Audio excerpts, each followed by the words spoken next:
Okay, guys, so today I'm going to be talking about a new synergistic pairing that a lot of people have requested, and that's the interaction between three-piece Nomad and the specific talent on that, and two-piece Alpha Bridge, in this case three-piece, and the interactions on those. So to review for anyone that doesn't know, Alpha Bridge talents are as follows: 100% health regen for two pieces, 5% weapon damage for three pieces, and then for the four-piece bonus, which I won't be using in this, primary and secondary weapons, the talents overlap if they're both the same gun type. I won't be using that now, so I won't go into detail on that. However, moving on to Nomad, I have the 2 and 3 piece bonuses unlocked. So we have 20% health on kill. That's just valuable across the board.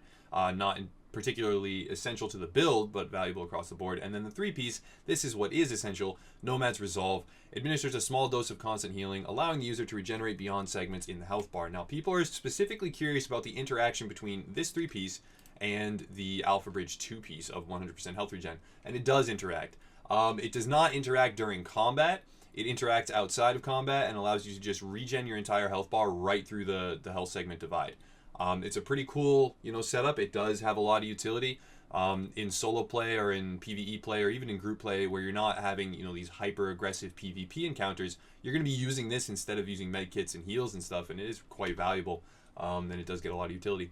So talking about my specific gear pieces, I have a stamina chest piece, has 2 firearms mods with armor in it. It's important to have armor on your mods in this case right now because they up the armor cap from 60 to 70%, and it's going to be very difficult to achieve 70% without something like robust or the specific holster that gives you more armor while in cover. I will be making a maxed out Juggernaut armor build soon, but it's not quite done yet. So it's a main stat stamina chest piece with 1200 armor as a major attribute. You got to roll that. That's extremely important. And then I would suggest rolling EDR now because grenades are so powerful. However, I have protection from elites on here. I could go re-roll that, but right now it'll get the job done. It's a little bit of a non-fully min-max build, but it's still, fairly tanky. Has enough stamina, has enough health, has enough firearms to unlock every gun talent that you need. Competitive for sure from a DPS standpoint, and really low skill power. So that's where this build suffers. I've traded my skill power for the other attributes, and that's why I have them as high as they are. So moving on to my gloves, I have damage to elites, critical hit chance, and critical hit damage. Now I've chosen these 3 stats because damage to elites is going to apply in the dark zone most of the time. So it's a hybrid stat. It's not going to apply to enemy players, but it's going to help you clear the NPCs. And then critical hit chance and critical hit damage. I don't have main weapon damage on these gloves because I want them to be versatile. I want to be able to use any gun that I find with these gloves and not worry about, oh, well, now I need a new set of gloves because I don't have the right stat points on those. These are versatile gloves, and they're not fully min-maxed. Again, they could be a little bit better. If I traded damage to elites, if I'm going for a PvP build, I would trade damage to elites for assault rifle damage or SMG damage or something, but I'm not. I'm going for a well-rounded build. I think a lot of players are doing that as well, so I think it's valuable to showcase that. And then for my pads, I have stamina pads with the firearms mod and armor as a major attribute. Very important to roll armor on the chest piece, on the backpack, on the pads, and on the holster. You want to roll armor on all 4 of those pieces, and then these 2 pieces right in the middle here do not roll armor. Moving on to my Nomad pieces, going over to my backpack, I have a stamina backpack. It has armor on it. It has some bleed resistance. That's pretty cool, but nothing really interesting about that. Going to my mask, it has health on kill and enemy armor damage. Those are what you definitely want. Health on kill is great. Damage to elites works as well if you're going to be strictly PvE, but if you are in PvP, getting a rifle butt procs health on kill. So you want to have a significant portion of that because when you are getting those rifle butts, it's essentially just as effective as popping your own heal, if not more so in some cases if you stack it properly. So enemy armor damage and health on kill is a great combination. This has a great firearms roll with a firearms mod as well. That's why the main stat is so high for anyone curious. And then moving on to my holster, I've rolled armor. That's great. And then good stat rolls across the board. High 900s is what you want for everything. Anything lower than that is going to be a little bit subpar. If you can get over 1,000 in all 3, that's a god roll. Just to keep that in mind, just to let people know the new scaling. Moving on to my weapons, I have an LVOAC with responsive, brutal, vicious. I prefer vicious to deadly because vicious has been changed. It's now critical hit chance increased by 10% while having more than 2 health segments, which is really good. Brutal is still just as good. Maybe not quite as good as it was in 1.3, but still a top tier talent for sure. And then responsive is fantastic. So I would actually trade responsive or vicious for brutal any day, and I'll talk about that even more in depth in a second. My MP5 ST, I have unforgiving, deadly, and brutal. This I would prefer to be responsive. I'm in the process of re-rolling that, but this right here is a good roll. I don't consider this to be a god roll, but it's a great SMG to be using. Now moving on to my abilities. Pulse with Conceal is essential. Just looking at the base amounts, I have 12.1, 12.1 versus 12.1, 16.1. So I'm gaining 4% critical hit damage at the cost of not concealing myself from enemy pulses. That's not worthwhile. That's not a good trade-off. No one should be running in the Dark Zone, period, ever, Tactical Scanner. It's bad. What you should be running is Scrambler at all times. Keep yourself concealed from enemies. If no one is pulsed, that's a lot better than if you can't pulse them and they pulse you for 12.1 and 12.1. And that's extremely low. It could be much higher than this if I had more skill power. But it, the end result is it's important to run Scrambler. Tactical Scanner is just not useful anymore. It's all about Scrambler. And then Overdose is going to be, if you're playing by yourself, for sure. This is the kind of the selfish heal to go with. Defibrillator is the unselfish one, heals your teammates for much more than you. And then the balanced one that I would encourage everyone to run is Booster Shot. Even if you can't get an overheal, even if you're not running Vigorous, because it has so much utility. The radius is larger, the healing is better for both you and your teammates. Like, it's a nice flat amount, 44 for both, instead of, let's see how much here, instead of 36 and 73. No one suffers, everybody gets the same healing, so whatever you're getting, they're going to get as well. Because sometimes I know if my teammate's low, I'll pop my Overdose for myself and I'll get 73,000 and I'll feel good, like, oh, I'm survivable now. But he'll only get 36,000. And actually, when he dies then and is like, dude, your heal is crap, it's like, oh yeah, because I'm playing selfishly, I'm using Overdose, which is a perfectly viable line of path, a pathway of gameplay, but you kind of want to be running something that's a little less selfish in a team composition. But I am solo, so I'm going to be using Overdose. And then since I'm solo, I'm going to be using Recovery Link. Whenever you're solo, just pick that up for sure. But then in a composition with teammates and squad mates, you're going to be running all three. For my talents, this is a little bit different than I've run previously. I have On the Move. That's kind of a static standard one though, because the time to kill is so short. You can just proc whenever you want. I do have One is None because I have Brutal on both my guns and I'm going to be going for headshots non-stop. So that's why I have One is None, and we'll continue to have that on this build. I have Strike Back for decreased cooldowns because I will reach low health sometimes, and it's nice to get that 20% cooldown reduction. And then I do have Critical Save so I can proc it with medkits.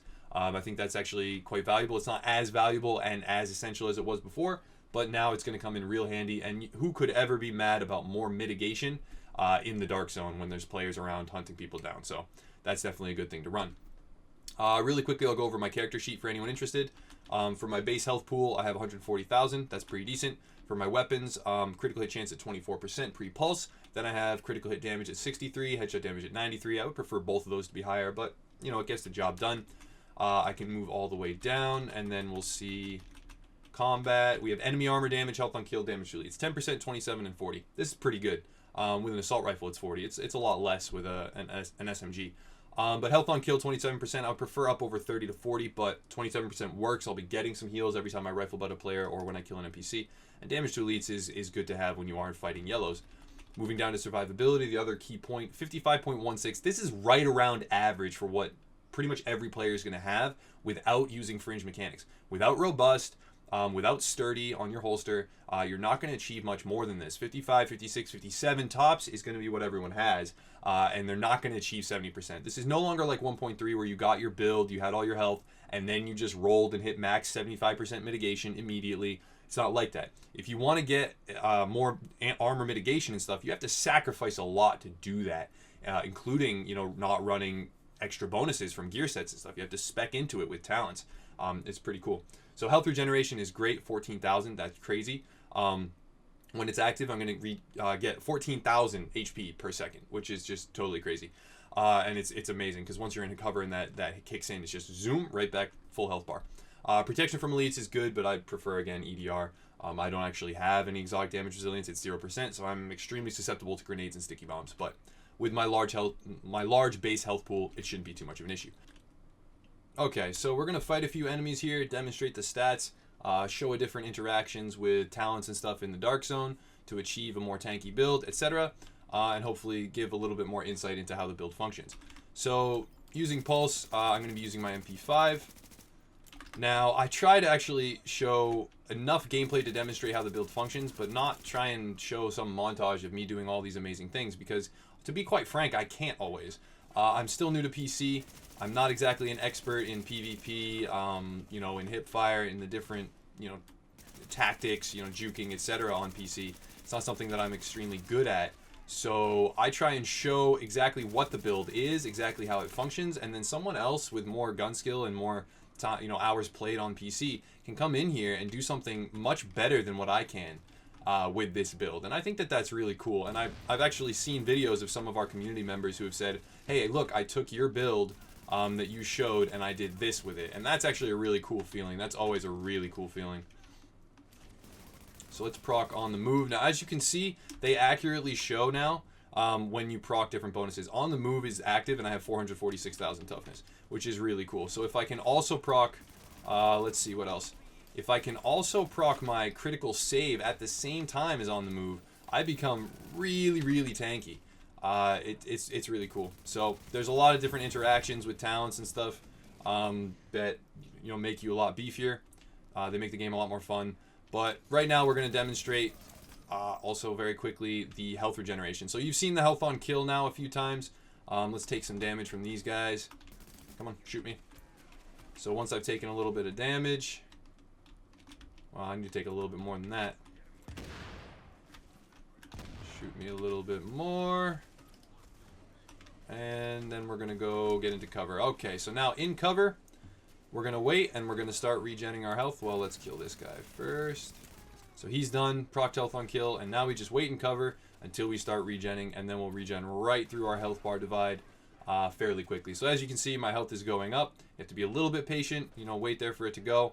But once it starts going, it just zooms right back up. And there you go, nearly full health. There's a lot of ways that that's really valuable. Saves you med kits, saves you popping your heal till a better time. So now that I've taken some damage, I can just wait here if I want to, or I can pop my heal if I do, don't feel like waiting or something like that. Yeah, I just think that this is honestly a really fun build. It's not like super competitive. You're not going to be one-shotting everyone. It's not anything like the old... So let's proc that. Let's see if we got both active. 446, no. Unfortunately, we only have one active. However, we were close. If you can proc both critical save and on the move at the same time, you become, severely tanky. And you're able to face trade with pretty much any NPC or any player. There is one other interaction that I want to talk about. So going back over here, I'll go in real quick and show you. You can sacrifice one of the pieces of Alpha Bridge in particular. So if I were to switch over to Alpha Bridge knee pads and then swap out my holster, or switch over to Nomad knee pads from Alpha Bridge, so switch over to here. If I were to switch like this and then go here and switch like this, I could use the Steadfast talent on the holster. Health regeneration kicks in twice as fast while in cover. That interacts quite well. You're going to go into cover and then twice as fast, you'll start that process of regenning.